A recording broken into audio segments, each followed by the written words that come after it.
Sa harap ng murang bigas na ibinibida ng administrasyon, reklamo ng mga magsasaka sa Nueva Ecija, palugi pa rin sila dahil sa baba ng bili sa palay. Narito ang agenda report ni Ivy Reyes. Pagdating sa palay, ang benta lang, magkano lang, 17, 17 pesos, 15, ganyan, 18. Saan kami lulugar? Matupad sana ng administrasyon ang ibinibida nitong reforma sa agrikultura. Yan ang hiling ng mga magsasaka ng Katalanakan Co-op sa Nueva Ecija.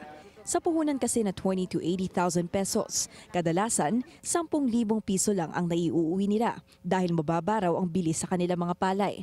Kung swerte, bawi puhunan lang.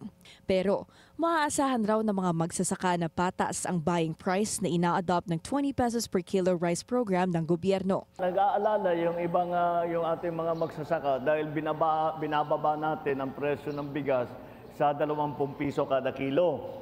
Paano ngayon ang mga farmer?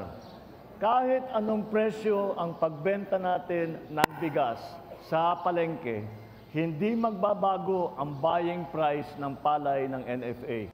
Bukod sa umano'y mababang bili sa kanilang mga palay, problema rin daw ng mga magsasaka ang magbente ng lupa. Ang mura-mura ng bili ng palay namin at pagkatapos naman, ang insecticide, ang abono, ang binhi, napakamahal sobra. Tapos kulang na lang na ipahingi yung aming palay kasi ang mura ng bili. Ang insecticide, 2,000 raw ang isa. Ang abono naman, umaakyat sa 2,400 to 2,600 pesos. Sa 1.5 hectares ng Katalanaan Co-op leader na si Crisostomo Lacson, 25 na abono ang kailangan niya. Pero ang ayudang abono ng gobyerno, 3 kada 1 hektarya lang daw. Kasi mayroon tayong tinatawag na middleman eh. Yun ang nagpapahirap sa mga magsasaka. Kung tutusin, ang mga middleman, yan ang yumayaman, hindi kami. Kami, naghihirap kami. Doon kami sa initan, doon kami sa lahat na mga mahirap na trabaho. Ngayon, ang ano lang namin, ang hinihingi namin, ang kaunting konsiderasyon na itaas naman nila kaunti palay.